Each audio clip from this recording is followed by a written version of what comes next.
Assalamualaikum Gambia, you're watching CNG Citizen Network Gambia. Wax naa leen lépp li nga xam ne Gambien bi bëgg na koo xam rek bu jàppee si Citizen Network Gambia di nga ko am incha allah tey nag macha allah ñu ngi nii baak si studio bi indi leen li nga xam ne mooy programme bu am solo gis nañ ne African Cup of Nation bi Gambia toog nañ si li nga xam ne mooy si round naka lañ ko dee waxee. first round bi lañ toog with 0.2 goals mu nekk li nga xam ne Gambien bi métti lu na ko torop blame game si bari na ñii ngi naan nii la ñii ngi naan nele la waaye bala ñoo dugg si waxtaan bi rek maa ngi fi amee suma co-host bi suma boss Baboucarr Nané si Nané. Thank you very much. Greetings to the viewers of Citizens Network Gambia. We want to welcome you to another exclusive episode of our plateau, our platform, of course. Welcome on board, and thank you for trusting CNG. We're here to discuss Gambian sports, football in particular. On this special edition, we have two topics to discuss. The first one will be, a group of young Gambians that came together, with the intention of organizing a peaceful procession. They have some certain demands. We will talk to them on this special platform. And the second part, we have journalists from Yamoussoukro who were with the national team. Unfortunately, as Sarah put it, the Gambia could not cross the first hurdle into the round of 16 of the Afcon and are back home. We'll be talking to these journalists to tell us what really happened in Yamoussoukro, Ivory Coast, and what were some of the problems that led to our dismal performance. When I say dismal performance, of course, you all know football, you all watch football. Going to a competition without a point, scoring 2 goals, conceding 7 is a disastrous performance. We've seen along the line the coach, Tom Senfeit, have resigned, and there are youths demanding for certain things. We'll be talking about that. But thank you so very much once again for coming on board. It promises to be an exciting one.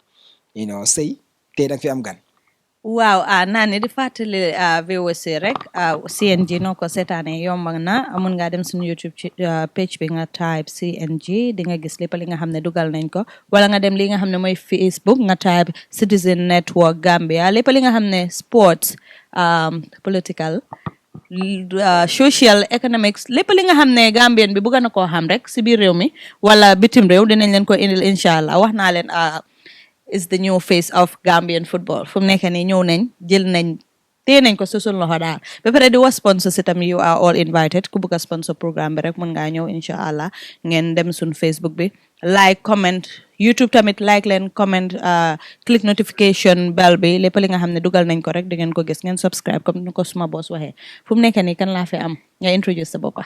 Okay, Jërëjëf, thank you for having me here.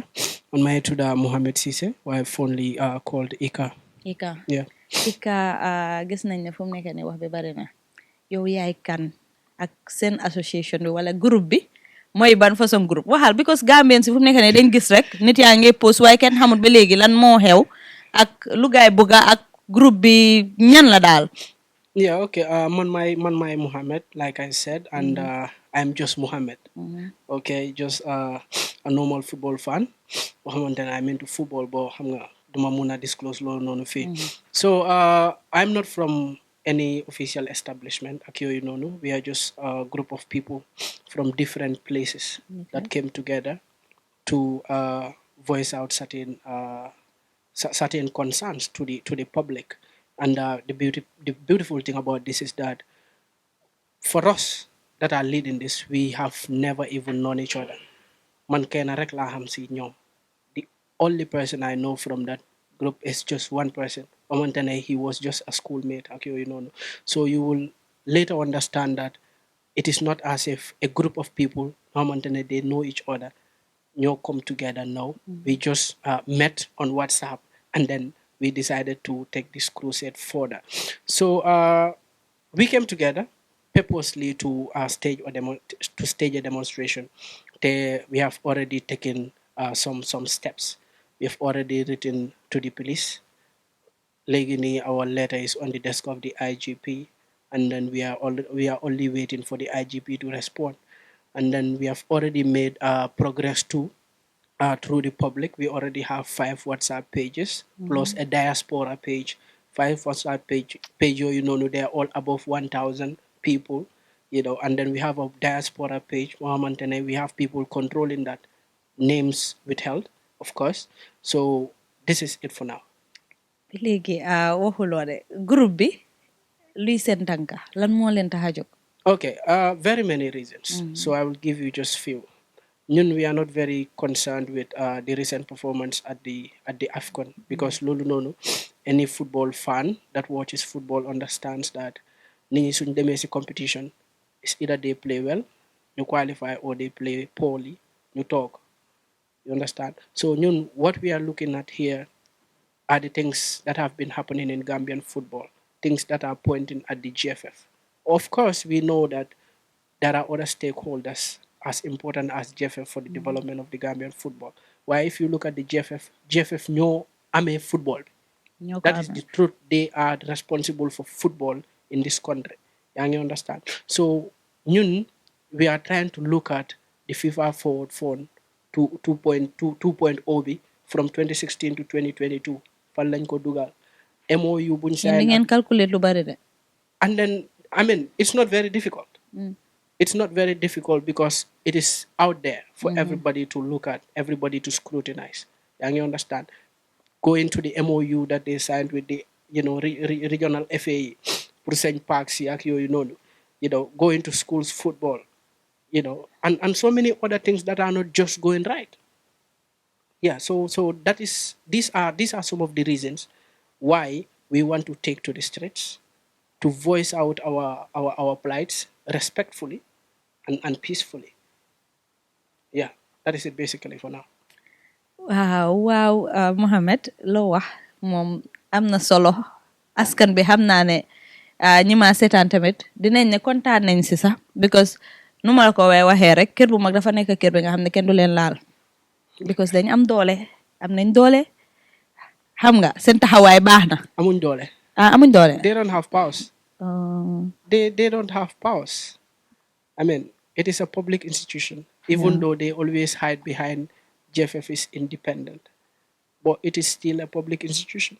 waaye dama bëgg nga leeral dara bala ñoo sori because GFF gisoon nañ ne si last election bi ñu ngi am opponent bi nga xam ne ko bari doole la muy Sadibou Kamaso te ñu bari xam nga fi politics mun nañoo jël lii relate ko ak moom ne moo nekk si gannaaw ak yooyu te yow wax nga léegi ne yéen dafa nekk WhatsApp group boys si nga xam ne di ñëw together rek pour indi lii protest def peaceful protest against the GFF so leeralal askan bi ñu ñoo seetaan pour ñu xam lu leer ne lii jógewut fen yéen a ñëw defar ko seen boppa dama bëgg mu leer rek. Okay, just a quick one.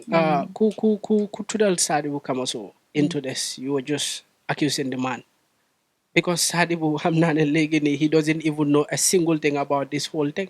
So anybody that brings him into this, dañ ko tooñ rek. You understand? Like I said before, the people even leading this, we have never even met before. Football fans rek man nit rek laa xam foofu noonu. Kenn, just one person. And I came to know about his presence in that WhatsApp page, when I entered the WhatsApp page. Yaa ngi understand? Man maa ngi dëkk Brikama. Very many people in that WhatsApp page, like the first people, you try to, cook this whole thing up. Kanifing lañ nekka bundung ak yooyu noonu. I've never even met them. ñeneen ñi duñ suma morom sax. They are not even my age mates. ay mag lañ daal ay mag lañ. So that is it. ma bàyyi la nga jëlee foofu. Say bàyyi ma jël sa mic bi ma bàyyi ko mic am bi parce que gis nga man dama Dakar laa nekkoon ma dégga this whole blah blah GFF must go home, GFF out, something like that. Dama si bugut a xam sax ñoo si nekkoon. So I was thinking, okay, it's just another group ñu mer rek because of our poor performance in the Afcon, and then because most of the things that Gambians are crying of waxoon nañ ko. Okay, ku ma gis may wax da ma bëgg a associate ak Sadibou because dama liggéey ak Sadibou, but moo tax bëgguma woon a jege this even group of people that want to vent their anger. This is the first time ñu ngay gis lu mel ni ne young people want to come out and demonstrate because of the way GFF is running football. We are in a democratic state. Ku gis ne lii mi ngay dox layguma ko, you have every other citizen have a right to go and speak up your mind in a respectful manner, obviously. passé nañ place de time yoo xamante ne dangaa dem di démontrer di jam di yaaxaay nekkoon si jamono boobu noonu ñoom loolu la bëgg lu ma bëgg a xam rek comme wax na ko fii foog naa answer na the part of it that they are not happy with the way GFF have run the money sent by FIFA, particularly the 2.0 forward, which is from 2016 to 2022. We've gone to the Afcon twice, back to back. The first one was, is a quarterfinal finish. The second one is a disastrous campaign, which is currently going. How do you want to stage this protest? And why do you want the GFF to go out? Is it because of the 2.0 forward, or there's more to this? Okay, there is of course more to this.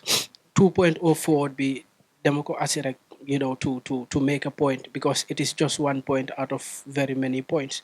2.0 forward be Mufa, the MOU with the RFA's Mufa, because MOU Bobu Nono, we understood they signed those MOUs with these RFAs to access money from FIFA, because FIFA duñ dee dugal seen xaalis foo xamante ne GFF is not involved. You get it? And also, FIFA forward fund bi in particular, Gambia dafa bokk si dëkk yoo xamante ne they took 100%. They have access the entire money. The entire money. They have accessed the entire money from 2016 to 2022, $11.4 million US, and they have accessed every single thing. Is that the infrastructure? Every single thing. Operational costs, access 100%. Project, access 100%. Equipment, access 100%. 41 Bitamid, access 100%. See, projects, the projects is what we are trying to focus at here. Projects were $4.3 million US from 2016 to 2022. Okay, Kenan Munai Tower Fenin, the money is not enough from 2016 to 2022. Anybody can say. But so here projects in more come parks you Yeah, so the project here will mean the infrastructure, like the physical infrastructure. Okay. You understand? And for those of you watching, you might not know. Maybe let's come down to their level to say Serekunda West, Banjul, Manjai, Gunjur, Busumbala, Silaboka. They signed contracts with these parks or these RFAs or these park committees that they are going to fix their parks. Yeah, so 4.3 million bubu nono, for the projects. They renovated the gold project to a hotel standard. Yeah, okay? 3-star hotel. To a hotel standard. They chipped in on Brikama, Banjul, Serekunda East, Bakau, Busumbala, Gunjur. Gunjur project be ak Busumbala. Now we are talking about 4 or 5 years. Yeah. Can Munusi play? I heard Gunjur maybe in the second round, game Munafa but I doubt. Busumbala, how many cost len lead fence be. That's not done. Brikama, man Brikama la joge. Man Brikama duma de fair tickets and put duga box bar. So I know there. Brikama, we don't have a usable toilet for the fans. A usable toilet nekufa. Serekunda is in any serious country, you cannot play a first division game there. Banjul concrete la league. Yeah, Banjul is absolutely. You understand? Yeah. Brikama send float lights see bahun. I've never witnessed any night game in some of these other zones. I won't lie. Why Brikama play na fufu nyarion si goody. Then they play fufu non. Why you cannot use those float lights for any serious game? You understand? And then the money they spent on that. This is what we have spent on this and this and this. See, Libby, FIFA Gold Project, 44 rooms for 44 million Gambian dollars. Equivalent. So when you have to say, each room cost them $1 million. You understand? To renovate each room for $1 million. Yeah, renovate. To renovate. Renovation be more keyword before the swimming pool. Spending for over $2 million Gambian dollars. It passed through 2 contractors. So latte guy, the first contractor, how much def you feel. What do you do to people who breach contract? You of course sue them. I saw a recent report from FIFA that the Gambia have built 14 pitches. Because do Gambia gaining all the member associations affiliated to FIFA. Gambia send boss moy build 14 pitches. in boobu loolu génnee coow bi bëriwoon na si réew mi GFF ne dañoo clarify project manager bi clarify ut président bi clarify ut secretary général moo génn si mu ne loolu interventions la loolu man bente mënuma koo understand attenu ma woon press conference boobu actually du ma fa dem sax waaye taxaw si kanami Gambie yëpp nañu ne loolu intervention la loolu mënuma ko woon a understand. maybe yow yaa understood man I understood. Okay. I understood ne he was not saying the facts. Man loolu laa understand. You get it? So FIFA forward fund bi léegi let us talk about that particular thing. Gambia 100% lañ lii. ñaata million 4.3 million US dollars for infrastructure. 4.3 million US dollars. Okay. For projects. For the project column. Lu project waxal parks yi. Okay. ñu mën a understand. Okay. Parks yi suñu parks ñu war a defar. Okay. 4 million. 4.3 génne fa 3 million 3 bi sax génne fa 4 million okay, dollars. 4 million US dollars. loolu soo ko ceeñee say right now ñaata. 4 million US dollars lañ jël. Okay. 4 million US dollars la Gambia jël. Oh? Guinée 4 million dollars la jël. Ghana 4 million lañ jël. Liberia 4 million lañ jël. Liberia soo demee in their column da ngaa gis foofu noonu Liberia 3 pitches plus a standard headquarters. waaw seen headquarters waaw seen FA bi waaw. Guinée Conakry soo demee foofu noonu da ngaa gis 1 pitch. Ghana soo demee foofu noonu da ngaa gis 1 pitch. So why did FIFA only make a mistake for just Gambia? Pour binda foofu noonu 14. No, waaye secretary general bi taxaw na si ko télé bi mu ne moom call na FIFA man ba ma gën a daaneel sax mu ne yow a whole secretary general of an federation. Okay. nga ne da nga call. You did not write officially. You did not send a communique to say da ngeen make mistake nga ne da nga call. Yes. ne kooku jigéen bi waaw wax ma fan la 14 bi nekka. Okay. She even admitted that she made a mistake. So the basic. Are you kidding me? So the basic thing he is trying to send to Gambians is that you people do not know what you read and you don't understand English language. Loolu lam nekkoon. No, wala mu ne FIFA is lying. No. Yeah, he's indirectly insulting the Gambian people because, let me repeat this again. Mane, si Colombi, buñ dee bindee pitches. Guinea, 1 pitch lañ fa binda. Ghana, 1 pitch lañ fa binda. Liberia, 3 pitches lañ fa binda. Gambia, 14 pitches lañ fa binda.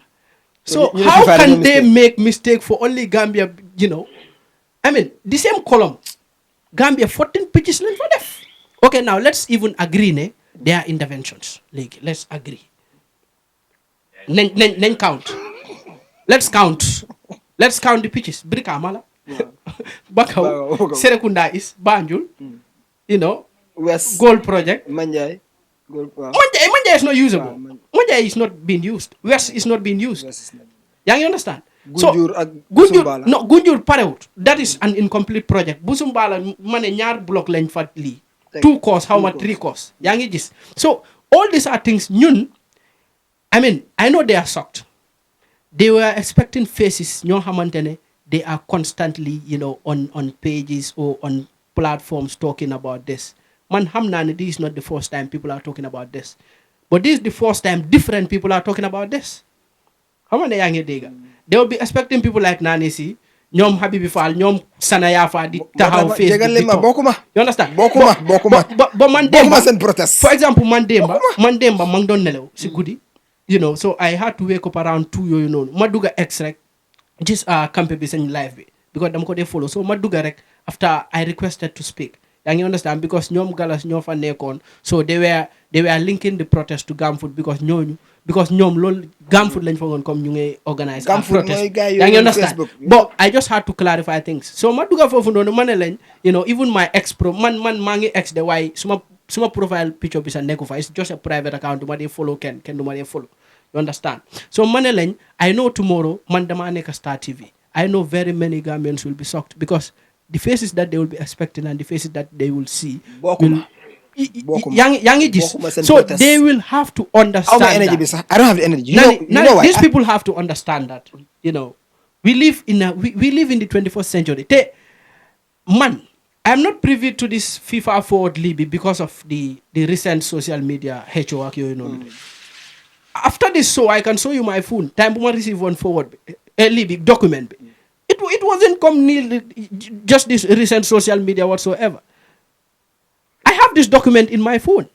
Yang you understand? Man, they Google or FIFA page to search it. I have the document in my phone. Yang just, and not just me. Very many other people have the same documents in their phone. Everybody now follows football. So you cannot misuse funds. After nga ñew ci télé bi, you tell us something very different. Now, even if that is the truth, where is the physical evidence? That leads me to my next question. The reason why I don't want to associate myself with this protest, JFF, I don't even want to talk about them. But I've gone around the country, sat on televisions, radios, and talk about how this FIFA money comes in. Because the first thing they will tell you is, government ñoo wara sampar defar football, ñoo wara limini. I agree. Government ñoo wara defar sun PGC in collaboration with not RFS, councils. Ñoo wara defar sun PGC, ñoo wara defar all what not pour ñu mëna play. But if a body sits here and writes some very fancy, nice proposals to FIFA, telling them that, we have talents, but we don't have pitches to play. This is what we want. Because before you get FIFA's money, you have to write a very good proposal before they can effect that money to come into your country. You wrote that and tell them where you want to develop. They send in those monies. We've all seen what government is doing. It is. I'll probably say it with my hand up. That time Adama Barola, some players started to private jet didn't play. Exactly. Time Adama Barola players they talk the HON so my with 5,000 euros, 10,000 euros. Foreign currency la ñëw. Duma dem play. Time Adama Barola. Time Adama Barola qualify Afcon back to back. And then su ñoo dem Afcon moom moo provide the 90% of the funding through his government. And neko si posi Adama Barola mo jógee. It's coming from the taxpayers' money. When the boys said if they don't got their 38 million, they're not going. Adama Barrow kan la call du finance minister bi fan la moo jëlee xaalis bi. Tenani, do you know what the biggest insult is since this whole thing started? The biggest insult is an individual sitting at his corner. We want these people going out. They are just ordinary Gambians. They are not stakeholders. Really? The public is the biggest stakeholder. The ordinary Gambian is the biggest stakeholder in this whole thing. The Gambian stakeholders responsible for football cannot even feel secondary respect. It's the ordinary Gambians that love football. And not just that, these people think that we don't know. Like, maybe very many other people do not know or they are afraid to say it. Man, personally, I don't know much, but I know a little. Man, I know, even FIFA, then they budget for national teams. Yeah. It's not much. Dega is not much. Yeah, Lolo Dega is not much. But at least it is coming. You understand? So for them to sit and tell Gambians, we are not responsible for the national team, it's a contradiction. Because if you are not responsible for the national team, FIFA they will not allocate any money for you to for the upkeep of your national teams. Te Barrow, now with every single thing that you might say about his government, but it has never happened in this in the Gambia. Like Halis Bumde Dugal football, it has never happened. I want to say they are biased, because man I'm into athletics. It has never happened. But what a good idea. What a good idea to be throwing your bosses under the bus whenever there is chaos. Government what interfere. They always throw the minister and the central government under the bus. They will say no, we are not responsible for that. The ministry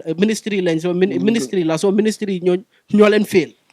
I mean, you are throwing your boss, your boss, because the minister is their boss. Whenever there is chaos, you are public go to the ministry. But whenever and then the funniest thing about this is that we are in the 21st century and still our federation, send biggest achievement is the national team going to Afcon. No, come on, that is just total nonsense. Because if you ask me, CAF bunyoke teams at Afcon, nyare teams will qualify Afcon. That is almost 50% of the African countries in the continent. Yeah, of course. So already every African country playing football, you are 45%, into the Afcon. Yeah, because we have increased the teams to 24 teams now. So every African country in the continent, you are 45 to almost 50% into the Afcon. Games in play tap. And not just but again, I will not take that credit out of them. Send time la. Send Jamanola. That is exactly what Send I time la. But what my question is, Ika, you guys want to stage a protest. You guys want, and I'm seeing T-shirts on social media, GFF out. You guys want GFF out. Who are the people behind this? Defar ngeen ay T-shirts yéen foo leen a jëlee xaalis boobu yow ika xam naa la student nga foo jëlee xaalis boobu noonu. Secondly, elections lañ jógee barki Dembo Njie, and Kababajo won the majority of the votes, meaning the stakeholders are happy with the way they are running football. Despite some of us going around telling them how these people are misusing our funds, but who are you people to just come out and say again, then man ko den push. Say one na ko fe mo ma do sari ko kama so mo na push. Okay, so I will start from the stakeholders ñu leen votal. I mean, they exercise their rights, of course. ñoom ñu ne they were happy with how they were running football moo tax ñu votal leen. So that is that. And you understand. Now we are not in the electoral congress we passed now. We last year 2022 October. You know, we went for the electoral congress. You know, team Kaba lañ buga, and they voted him. Exactly. You understand? Exactly. So now this is it for us. We have no business with them. yaa ngi gis ñun xam nañ ne they are direct stakeholders because GFF institution la boo xamante ne to gain membership, you know, ñoom make up lii bi general assembly bi yaa ngi understand. But ñun xam nañ ne we are the biggest stakeholders in this team because leena la GFF anything that they want to do they run to the government.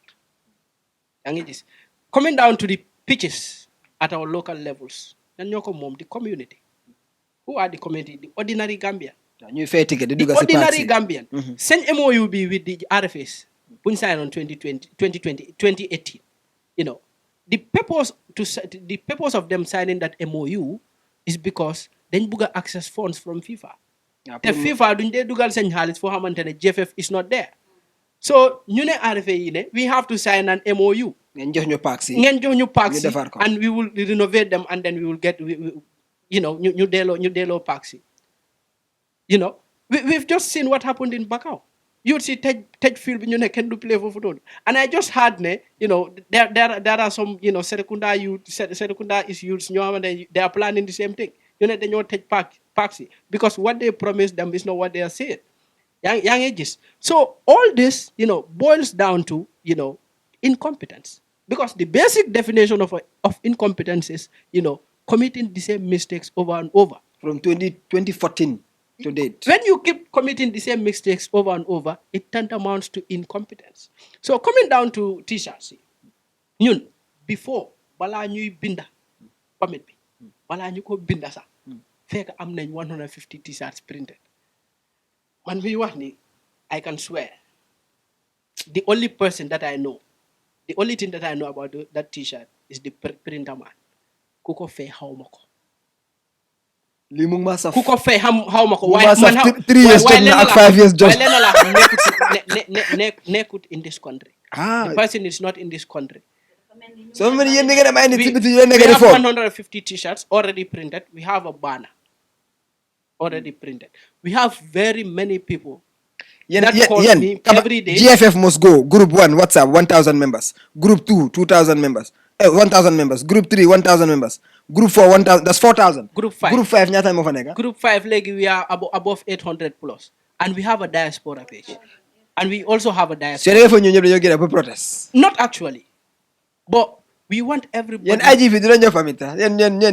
Okay, Nani, Lenala, we want everybody to come together. Yéen doo leen vote, amu leen carte pour vote. Élection bi ni ñu ko defee Gambia, GFF football nekkul ñëpp a lay vote. That's not how few people ñoo lay vote. That's not how things are done. Huh? That's not how things are done.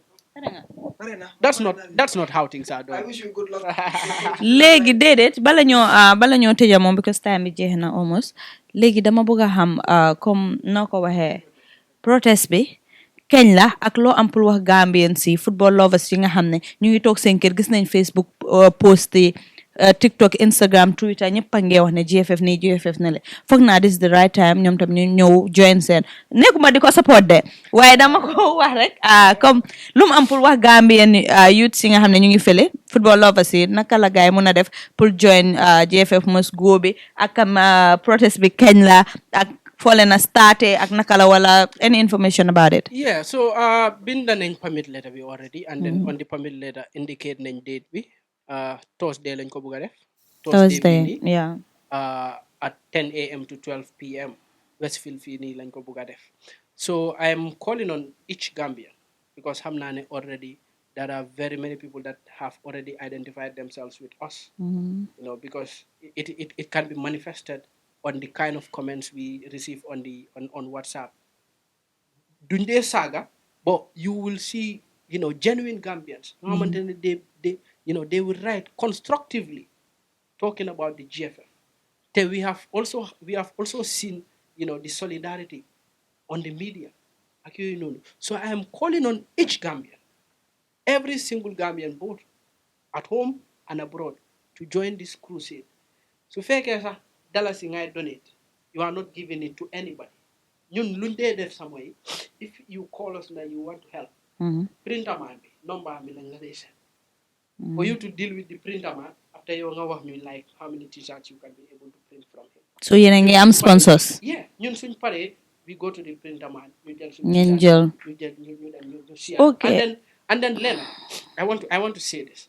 We have already seen some people, and they call themselves, you know, I don't know, Kabamo State, no to backdoor coup. Dafa am. Yeah, you know, they design this graphic jersey and you know, Kabamo State, you know. But Lena, they are not. Lower digga 3 years jot na. They are Baromos. I mean, they are infamous. They are infamous because man just now say WhatsApp page, they are just 90 something people. Just a group of friends. You know, Sympathizers. So I've seen comments too from people, you know, like I was so disappointed. People like Mohammed Senera. Like that guy, I saw a post from him saying, you know, kum nahari, you go to Banjul Baranga, San Isabova Sibir HB, you can hug a transform. Like an authority, it's not even a problem for me. Man, I am not surprised.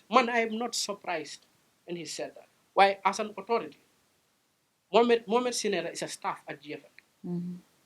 What would a boka is? But as an authority. Yo, okay, for example, Mom them on Ivory Coast. And I know Halis Bunjel on to pay his ticket to Ivory Coast, you know, he did not pay it for himself. Gambia nyoko fay pour mu dem Ivory Coast. And where is the money coming from? From the taxpayer, from the ordinary woman selling in the market. Yow nga taw Facebook di wax ñooñu nonu, you know, even if you are angry or if you have anything to say, you can go and hug the, you know, you can hug the transformer. You are not talking to me. You are talking to the na don ger Mohammed time bi fum nexe ne jeexna wa legi what are your demands lu da ngeen bëgga pour ñu daha government intervene daha gene GFF dismantle ko wala GFF ñu resign yeen loolu dara dama xamut di yeah government intervene de wax nañ fi war bëggon nañu dissolve guy back in 20 ñata was it 19 homa naka ñu leen ne if government intervene FIFA will ban us and government den ragal sila government ragal and who are they sila government ragal sila fii nii gomloo lañ government ne government warta interfere si football who are they waaw loolu leen gomloo ñëpp so benn tey government sila ragal so bul wax government that's not the fact because this name presidency here in 1988 history has it that because judo mo time why history has it that the GFA was by then was dissolved because of mismanagement.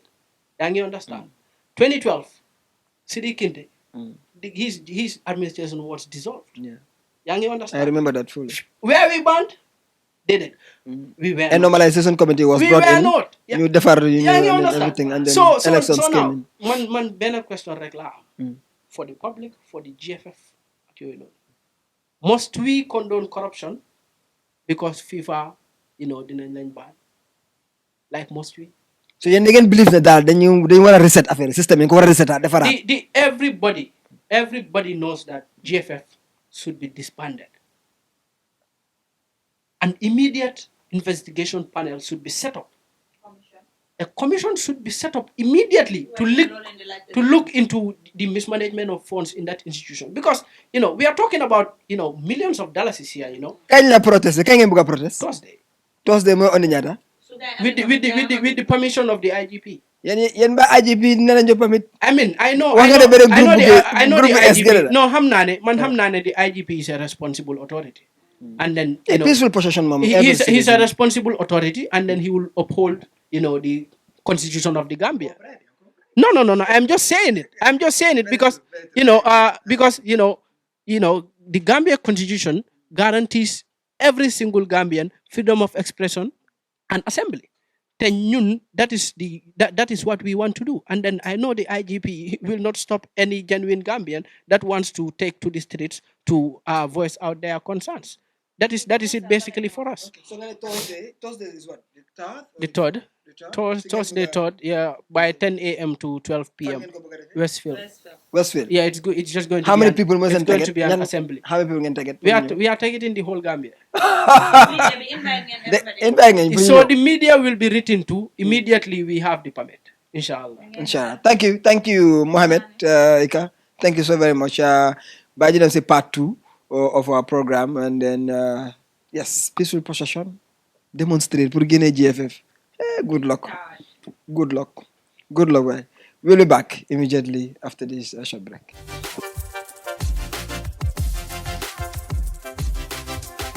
Right now, civil studio bi ñu fi am ki nga xam ne mooy Lamin Dal Fadera, one of the selected journalists yoo xam ne demoon nañ fi nga xam ne mooy Ivory Coast biir Yamoussoukro. Man Dal soo waxee Yamoussoukro rek suma xol baaree seeda sa dinaa la wax leena Dal was one of journalists yi nga xam ne ñun ñu fi nekka demuñ woon lépp li nga xam ne bëgg nañ koo xam rek man straight every day suba su ma eewoo sa page bi laa dee njëkka dem pour seet tey Dal lum post ak Dal lum wax mi ngi amee woon CNG bi dama ko léegi waaw ba pare waaw mu ngi tee suñ mic bi nag CNG Dal sa liggéey rafet na biir Yamoussoukro ñu dalal la fii si biir studio bi.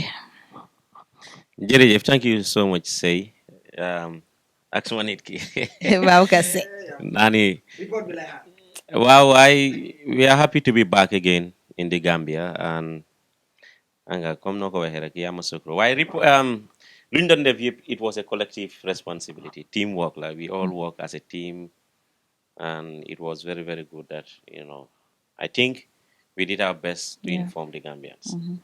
It's a teamwork. kontaan nañ Dal mun nga ñoo wax rek yow sa experience. I guess this is the first time nga ànda li nga xam ne mooy national team bi dem. Yeah bi mooy sa first international.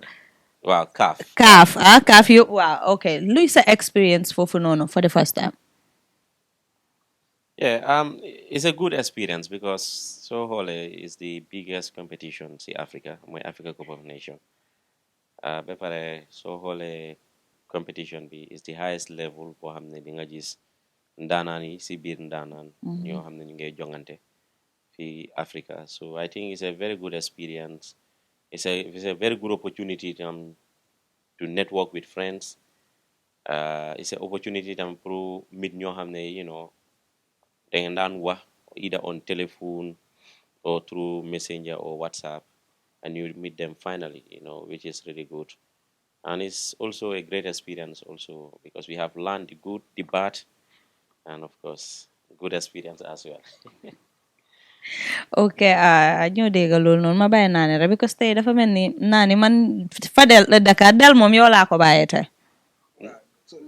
Non bàyyi ma jokkoo suma mic bi. Jox ma sa mic bi sa yow. Naani loo ma bëgg a laajte nag Naani bu ma laajte loo xam ne xaw ma ko de. Dal, I am in the Gambia and I was watching the Afcon and reports coming from, as you said, it was a great teamwork by the way. Definitely, from the it's a team. teamwork. That team was way, fantastic. you whole lot. Mass mom, there's a cameraman do fancy. Wow. You're not going to the camera, Definitely. right? But it was a great work, as I said, and then Gambians were really fed with information as to the happenings in the pitch, outside the pitch, behind the scenes, which was very important. But then, our former coach, Gambia's former coach, Thompson Faith, is not happy with you. He went on a whole platform of a press conference and said you misquoted him. Why will you misquote the coach? Anyway, so do I want to repeat what I say? I think we should move on because. No, but why will you misquote it? Because I'm not happy when you misquote a coach that took us to the quarterfinals of Afcon. Why will you misquote him? That is my first question to you. Anyway, so one of them come misquote. That's what he said. I don't have a problem with doing a rejoinder if I misquoted him. But again, having said that, I think during the press conference, I know so many things that happened. I mean, my question to Tom and his response was completely the family digante subi ak asamansi. Okay, what you asked him? Yeah, I was disappointed as well with some of her colleagues or other people knew how they omitted the question, allow only the response. Some do a different thing.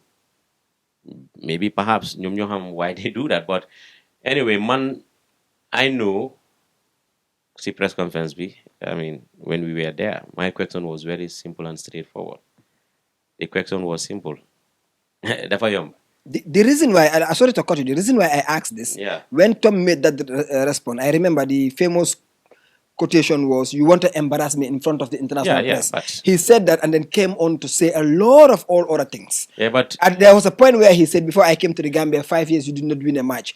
The reason why I asked, on social media, I saw a lot of Gambians that did not understand or just had Tom's response and saying, "Yeah, Tom, what are they? No, but Tom is right, Tom is right." it's normal. This is why I brought up this question, because they were blaming the journalists that were in Yamoussoukro, that they were not supporting Tom, No, and they but- were trying to use the public's minds, so that's why I want this, now that he's gone. And No, we but want to Tanga- thank him for all his achievements and Yeah. everything that he has done for the Gambia. And it's over, it's over. But it's also good to set it straight that No, what they Anga- thought and what really happened, it's two different things. But Nani, man, I don't know other people, but you know me very well. I mean, my integrity is very much important, and man, duma dogo sigana on it because of, and I don't have anything against the head coach Tom.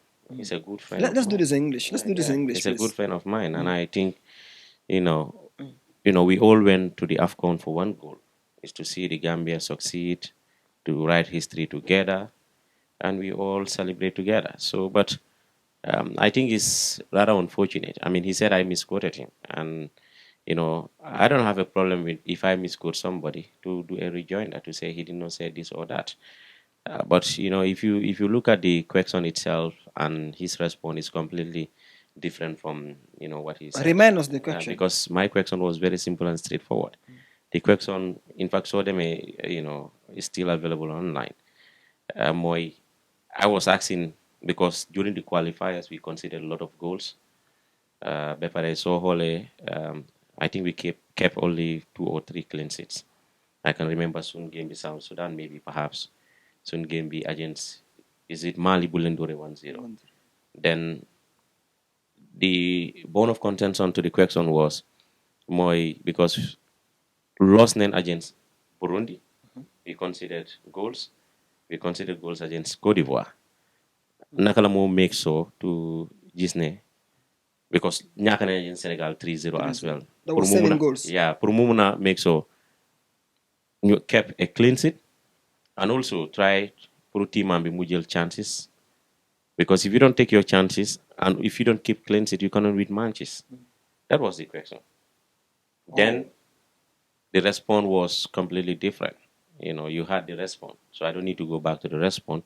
And I was surprised that he talked about a lot of things more, young Gambian journalists, people on social media, Gambians, musuñoo appreciate lu moo def, su wiinee ñëpp, celebrate su ñàkkee ñëpp ñu ne moom baaxut mu ñu fàttali to remind us ne moom moo ñu balaa mu ñëw Gambia mu ngi nekkoon I think 172 in the world ranking 5 years winning match stadium bi talk about also why didn't you respond to that? I was so mad when I heard that. Press conference dafa am lu waa accepted we should not go back and forth with this, but I was surprised because for me I think the questions should be easily answered by the head coach, but mom maybe he see it in a different way. Maybe dafa am a preconceived mind towards my question and he has to come and use the opportunity as a platform to pass on us, which I think is, for me, I think is normal.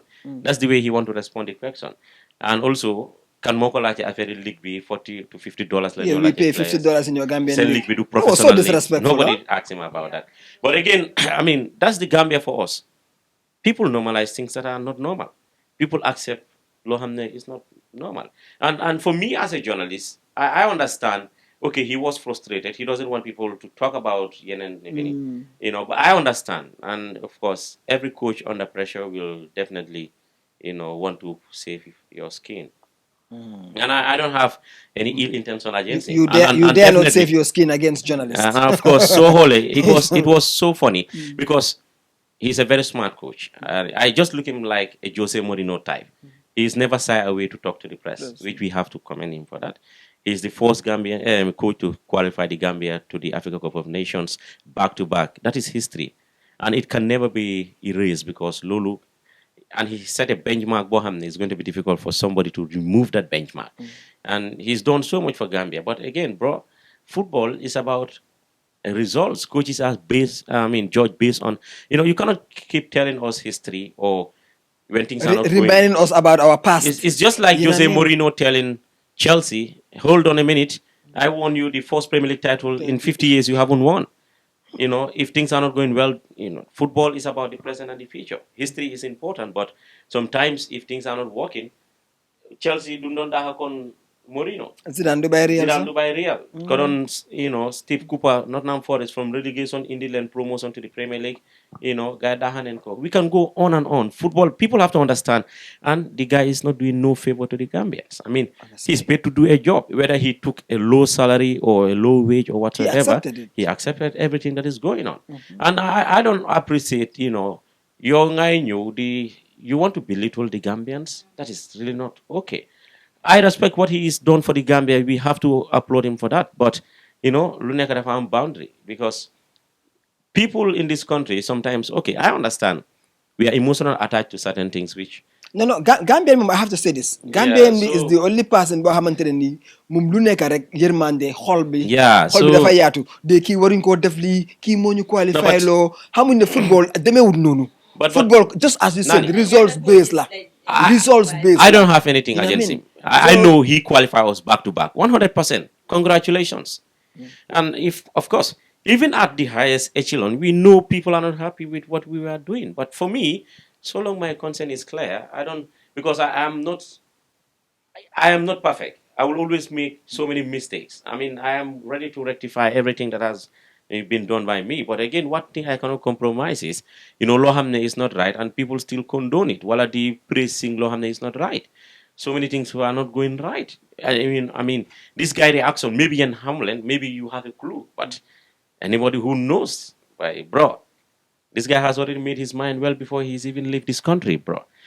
If we want to destabilize, we'll have done this long time ago. If we want to distract, we'll have done this long time ago. But that was not the interest. The interest was for us to go to the competition with a clear consign to win competition. Were you surprised when, after my question, the Guinean journalist asked Musa Baro, coach be, is he a motivational speaker or a tactician?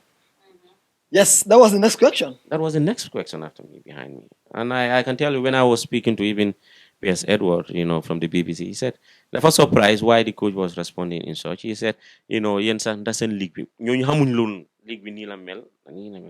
You cannot keep reminding or disrespecting people in such a way. But having said that, Tom is Tom. He's in the past. He's done well for this country. And I think, we must applaud him for that. But Gambians, as Gambians, one nation, one people, one Gambia. Let's, support each other. Let's try to be realistic. Let's not be, emotional on doing things. I have read so many things, which I understand as a journalist. We are just doing our job. I know Monsmo was at some point, because before leaving, the following day, he came to the press conference, Moe Balasun Gambia, I think is before we play Cameroon, and he has to clarify certain things. And, he just went on to say, I misquoted him. But for me, I know, okay, I will still ask a question. And I asked him the same question: 4 games will lose in a row. And how are you going to make so? You win matches. Then, he said, and you see how smart this guy is? At least you should one hour, yendika nyoma dur tamit. Manadama respond, no, don't tell me I'm not stupid, I know. You see the response? And respond, instead of starting with Burundi, he started with Ivory Coast, big nations, in a nation. But that is fine. Tom is in the history. Tom is in the history. But I must say, we have to be grateful for what he has done for this country. But also, I know he's raised the bar high. The next coach coming will have a big tax. But again, so many things happen behind the scene that a lot of people don't know. Not only Tom, but in general. I think maybe in the long run, And people that will was get going to to be my next question, Del. A lot happened. Nani. I'm coming. Allow me to ask this question. A lot happened, before we left, when we reach, when we start playing until we were booted out, with scoring only 2 goals, conceding 7, 0 points. I saw many international journalists or TV platforms outside the Gambia saying, they will not have a go at Gambia when they crash out in the first round because of what they've endured going to Yeah, Yamoussoukro. definitely. You as a journalist, are you surprised that Gambia couldn't make it past the first round, or what do you think went wrong, or that we did in Cameroon and we did not do in Ivory Coast? I'm not surprised. Of course, we know preparation is key to everything. We don't have a good preparation uh, during the course of Afcon preparation ahead of Ivory Coast 2023. We all know, I mean, the players' challenges they face, even going to Saudi Arabia, coming back to Gambia, the long hours they spend on transit, players grumbling of, qualification bonus. Of course, coming back to Gambia, not having normal training session in general.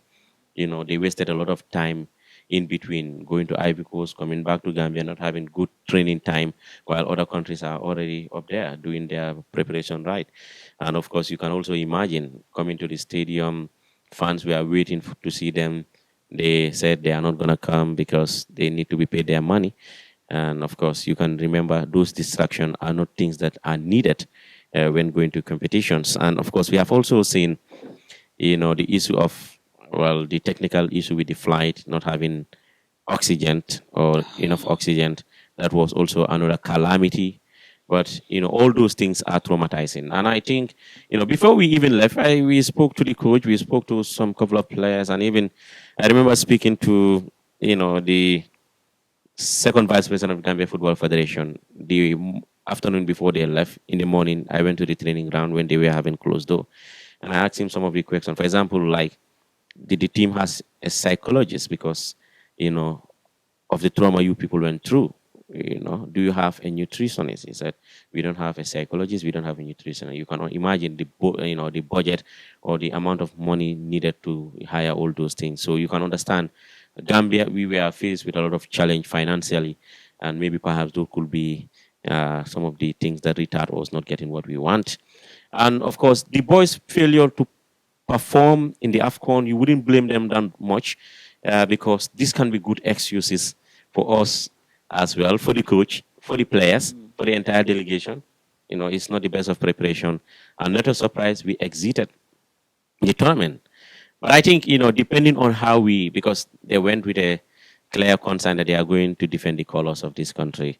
And in the end, it did not work out well. But let's not also forget, we were in a very difficult group. Well, we all know in realities, Gambians should not be overexcited.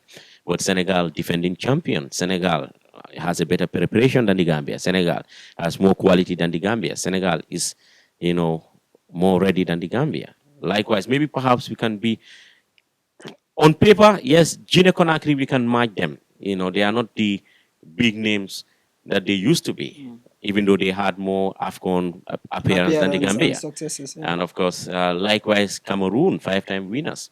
But Cameroon, the name is there, but the team is not there. It's jointed Cameroon. And our performance against Cameroon, the last game, I think we could have done well better. I was honestly. like, where was this performance in the last two matches that we could not produce? You are not a tactician. You need a coach. But every other Gambian is saying if this team that played against Cameroon was, sent to the battlefield against Senegal and Guinea, we would have been in the round of 16 by now. Yeah, but okay. Against Senegal, the performance was good because for me, I think, maybe the red card, played a huge, difference in our lackluster performance. We lost heavily because the scoreline does not really define the performance, itself. Because the scoreline, yes, we lost 3-0, but the performance was absolute. Because Senegal, we are not even, confident to attack the Gambia. They were scared. Immediately, the Gambia considered an early goal. I don't know whether 3 or 4 minutes. Then, they allowed the Gambia to play. They were scared to play against the Gambia. One, it's a derby game. Two, It's a rivalry. 3, Gambia has caused upset during the past Afcon. So they were very much mindful. But at the end of the day, when Ivo Adams got that red card at the stroke of halftime, it was alhamdulillah for them. It was good for them. And of course, Gina Konak, I think, would have done well better. But my thought is that the coach performance, his selection, choice of players was absolutely poor. And we definitely pay the price. Against Cameroon, I think we could have done better. We could have taken our chances, and we blew all. And you cannot do that against an experienced side like Cameroon. And we definitely deserve, at least a point against Cameroon. But again, having said that, our over celebration, lack of concentration, also played a key part. That shows how experience played a big role in setups like this. But at the end of the day, here we are. All we need to do, reset, think about the future, think about what to do next, where we're going to rectify the wrongs, the good, the bad. So many things have been wrong, have been accepted, which should not be accepted. Now we are here in the Gambia, the truth-seeking, soul-searching, and of course the reality should be done, and we move on. You said it earlier that we normalize a lot of things that are abnormal. Everything, we Gambians, we are good at accusing God. Yala la, wa yala ko defeni, yala ko defeni. When you know what I mean? Everything is yala la, yala la. We were almost about to nearly repeated the Zambia incident in the Gambia. Yala la. Our boys' flight 9 minutes into the air nearly died. Yala la. I saw, one of the players, they said, Janko, wrote a whole piece of what really happened. And when I read that, I nearly shed tears. I was like, no, I could not just believe it. Tom's era is gone. As you already mentioned earlier, he has set the bar high.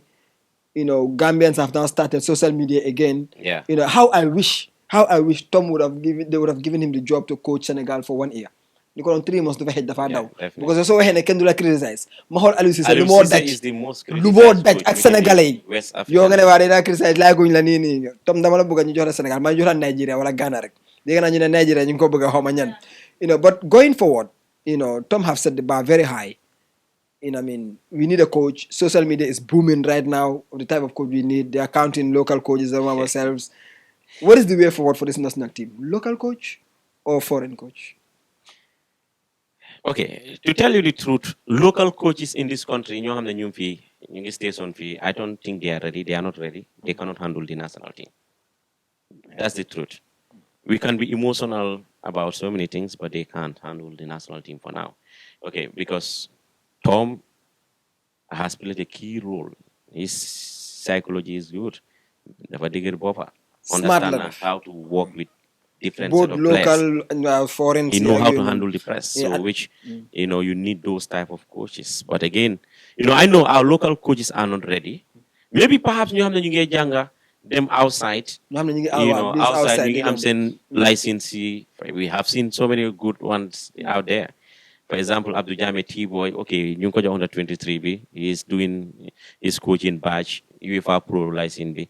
We have seen the like of Idrissa, a guy, so many of them out there. But again, I have been saying this for the past years. Maybe perhaps, Nidegun or maybe the coach, because Tom has the right to select Kumbugasi national setup.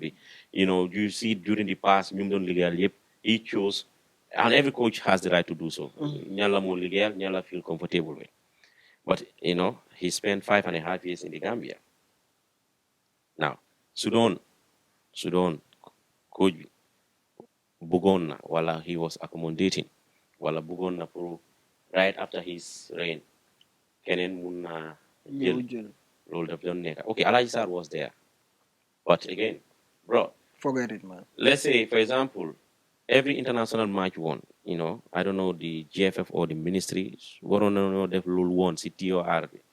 At least he worked with under 20, under 23 coach, for example, like Bojang Akujame T-Boy or one of the local coaches.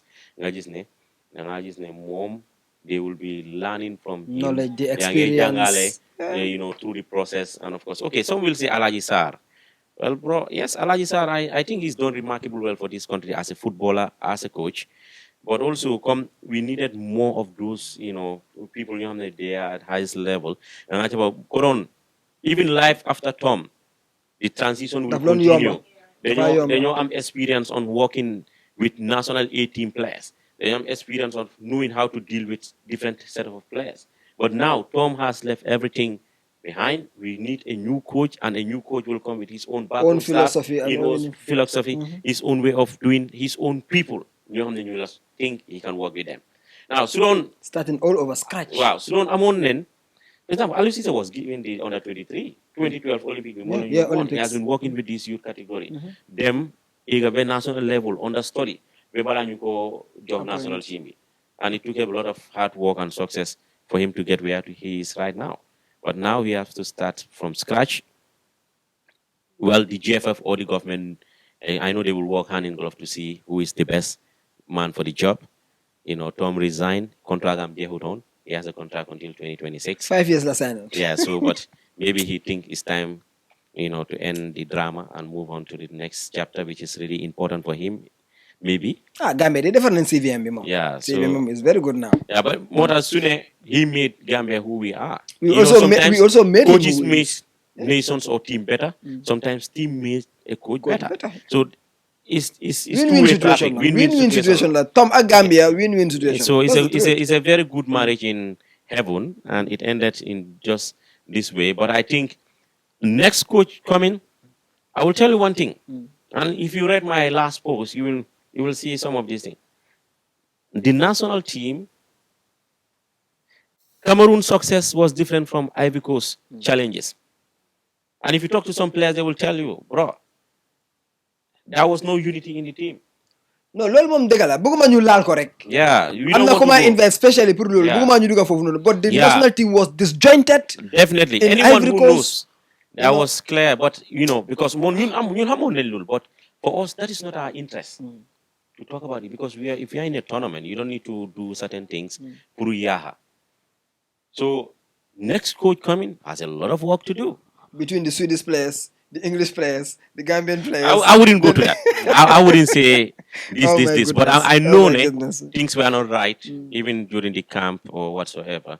That need to be rectified. The next coach coming should be somebody in authority, somebody who will unify, somebody who will work hand in glove with the GFF and the government, the Ministry of Youth and Sport or the government.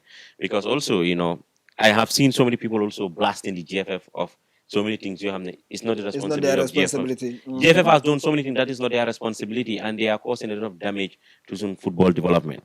The ministry also has a lot of work to do that they should do, and I think they should work in collaboration with the GFF that they are not doing, or maybe they are doing, but the GFF is not doing enough. So we need collaboration, we need reconciliation, we need collective efforts to get them. But we need to get the foundation right. Now, if I ask you, what is the Gambian blueprint? What is our blueprint? There's none, boy. There's none. Do we have a footballing identity? There is none. 0.0, boy. We need to go back to the grassroots. 0.0. We need to go and have a clear direction. You have Limoisun pathway. You have Lila top of it. Because talking about grassroots, Yankuba Minte school football and go for since Bobu GFF, to be honest, Gambia don't have a problem in talent. I can tell you for free, 100%. Gambia mo opa Senegal talent 1 million times. Ñole opa talent, ñole opa football, ñole daha football. In fact, you have seen players that went to Senegal winning best players, leading goal scorer. It has been happening over the last decade. We have a problem of management. We have a problem of leadership. We have a problem of doing the right thing. Corruption. Infrastructure. Corruption be the biri. I wouldn't go into that, but we have a problem of pure infrastructure. Infrastructure need to be right because we have a good foundation. Is corruption be more berry. Millions of FIFA wana yola jox Gambia. Pour ñu defar suñu infrastructural development bay wax ni. Ay millions yooyu yëpp. Ban park nga dem nga ne waaw bi park bi standard one la comme yeen bol. Waaw ñu ngi deviate conversation. Or you want us to discuss that? We can discuss. We can discuss. Yaa ngi wax fi leadership ni waaye dugal ci corruption bi la ba dugal ci man gis naa. Man kenn moo dara man dem naa round dis ko ne mu ne léegi duma lay bëgg a wax mbiri football demoon nañ gis nañ yow lu la win loo sa award bi best sports journalist of the year report boobu noonu mbiri corruption yi GFF bi la woon dañ ko waxte de it's unfortunate. I remember we have a long way to go. But we should reset. But let's unite as a nation, because that's the interest. Because if not, the athletes will suffer. Ñoo nekk di suffer. They will pay the price. And it's not only football. I mean, Our sports in All general has a sports. problem. All sports. Look at the GNOC. What is happening there? And other sports. Disastrous thing last time. People are not. I have to conclude with this. New journalists are part of this problem. If not, we are not the big. We are one of the biggest problem in these sports, and people don't talk about it. 100%. 100%. Stakeholders in sports or football have a big say. They are part of the problem because some of them are scared to say the truth because soon you hear Delena say in a different way. Or also, as journalists, it's a shame. No. It's a shame that, Out of myself included. I wouldn't remove myself there. Out of myself 100. included. We have a lot of work to do. Let's not trade our integrity for anything. Let's us be honest to ourselves. When I saw journalists begging authorities, yeah, it's sad. Begging authorities to say dama buga def li or dama buga dem fini. My God. Dimale ma dama buga dem Afcon. You ko wara held accountable nga ku tok di ko ñaan. No, but even so, no. Nani anga kom kuneka aksa own Jesus la. I mean, integrity. Muna la yubu, but if your concern is clear and you are going to do your work, I know it's not normal. You can't take it. But if you accept it such, you cannot compromise your integrity. But at the end of the day, I think us journalists should get to work. We should do the right thing. We should not do anything with fear or favor. We should do the right thing. Because if not, because if the public trusts the journalists to do the job, journalists in Yominen, di undermine ante, di yahalante, di bole wante, di dem, di walo hamne, bro. Gis na fi journalist, we record journalist. Di ko dem tegal JFM na deglu len ki lu ma si yeen. Journalist we record journalist. Ya de wax yeb de. Man dama tiit. No, man dama tiit. So yanga wax na la bay ma ki because suma way nga bëgguma ci suma way nga yow suma way nga. Waaye sun plateforme bi tamit yëpp la ñoo wax. Waadu. Ba léegi ñu ngi fi ak del gis nañ sa Facebook page man foofu lay laale gis nañ sa Facebook page bi yaa ngi post di wax ne yaa ma sukoro lu bari xew na fa waaye time boobu nekkutoon the right time pour nga wax ko because bëgguloo destabilize camp bi ba pare sa biir wax ak naa ne léegi yaa ngi wax ne coach bu war a ñëw dina am liggéey bu bari bu moo def because unity bi nekkut fa yu bari xewoon na yoo xam ne ñun sax dinañ ne am nañ information waaye xam nga duñ mën a toog rek wax ko so yow mu fa nekkoon xam naa la del waaye ñamal ñu tuuti rek lan moo fa nekkoon loo xam ne Gambien si war nañ koo xam te xamuñ ko Gambien si ñu ngi assume rek because fu mu nekk ni wax su génnee rek daf dee dem de Gambien si xam nañ dañ toog rek noppi de xaar the right time. It's my sister bi. ñamal ñu tuuti rek. But I think now is not the right time to talk about some of these things. Génn nañ si Afcon bi génn nañ si Camp bi. Génn nañ si Afcon bi, but let's wait and see what will be the outcome in the next coming, because so many things happen and report one na am. Léegi ñu déglu gaay. You cannot take money from people and of course there is no accountability, Well, last Afcon report dafa am. Report amut, so this time we are not expecting report bi mun it. na am fekka won ko public, but this time around I think ñun journalists are sagan in waroon nañoo do more to ask for the report and but this time I think we should definitely follow everything. And also regarding sa question bi so many things happen in Yamoussoukro Afcon bi because loolu réerewun biir kenn ne ñaaka déggoo ak moo tax we could not do so many things, we could not have success in the Afcon. Xawle suñ nekkut benn that will definitely happen, either si camp bi la si team bi wala people in authority ñoomi neen ku nekk di bàyyi xel even maybe perhaps people within. So but I know one thing is certain is that we face so many let me clear this. Us journalists, we were in a very good hotel, accommodation bi baax na lekk yi baax neen fuñ bëgg a dem moto bi dinañu yóbbu, we do our job, we come. But aside from that also, because we can only do our job and report, but also, am na ñeneen ñoo xam ne tamit seen responsibility pour def yeneen. Maybe if you talk to some players, they will tell you, we were not happy in the camp, ñaaka déggoo mun si camp bi. Even some of the players, when I spoke to them, what was the difference? I would not name their names, what was the difference when you guys had success in Cameroon and here, things were just disjointed. And there's only one language, so many things happen in Cameroon. We were as a united front, and here things are completely different. So that alone speak volume. But at the end of the day, I don't think now is the right time to talk about certain things. We will do our follow-ups and see what will be coming up next. Why so pare pour waxtam ni nga ñëwaat fii, right? Wow, nekun necessarily it should come out from me or anyone. Anybody can talk about it, but man mom, yow yaa demoon fa der. do one can. Why not? But hang on, man. I don't come. Okay, to say the truth, I don't. So my word, digga, I don't look at people's eye whether I will offend somebody or not. I know I'm not perfect. I will make so many mistakes, but also things that are not right. We know, Nyun Gambians as as a whole, we know so many things have went wrong. From our football, from either Bundon Def campaign, from the NCC, ñëw si preparation bi, ñëw si tournament bi si boppam, ak balaa ñuy exit, soo jàppee coach bi di am sañ-sañ di wax lu bari si journaliste yi. dañ ko dooleel ñoom ñoo ko dee joxoñ di ko wane kii ak nii diw sangam man suma boppa sax maa ngi Ivory Coast, but I have seen so many things. I have heard so many things, but I was very focused because. Kula walul nani. Mën na la ñun ñu ngi fii waaye ñun xam nañ yëpp. Kula walul. Kula jox information boobu mu ngi foog ne. Man duma ko tontu. Awuri kula jox information boobu nani. mu ne ñun yëpp lañ xam. Jox information boobu. ñun yëpp a ngi si loxo bi nani wax ko de yëpp a ngi si loxo. Jox information, but anyway, man, I wouldn't comment on that. But I know one thing is certain is the Afcon, we all have good experience also. We have also bad experience. But the good thing is, let's get to work and do the right thing. Gambia belongs to everyone. And we have to clarify this. Yow man kenen ak kenen ñoom moom Gambia. Suñ demee kanam pour ñëpp la, suñ delee gannaaw pour ñëpp la. So let's look for the right way and we move on. Keneen bu mu la xool mu foog ne moo nekk si place moo la ëppa Gambia fii.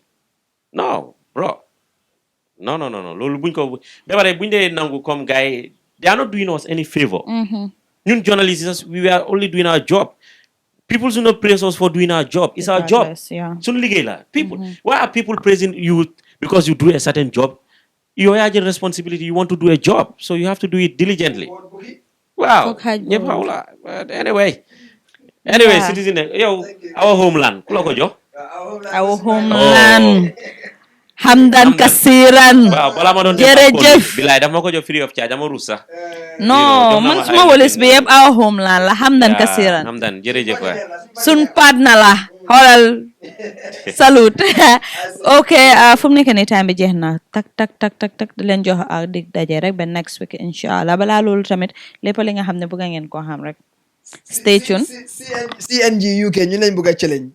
Hey, CNG UK. Bana, ñun dañ pare de. Ñun dañ pare de. Di leen jox dig daje rek next week inshallah. Di leen wax ne ngeen kal ko fa rek Facebook ak YouTube inshallah. Lépp li nga xam ne bëgg ngeen ko xam si Gambian sport ak li nga xam ne mooy si biti yëpp dinañ leen ko indil inshallah. Di leen jox dig daje rek ba next week. Bye nani.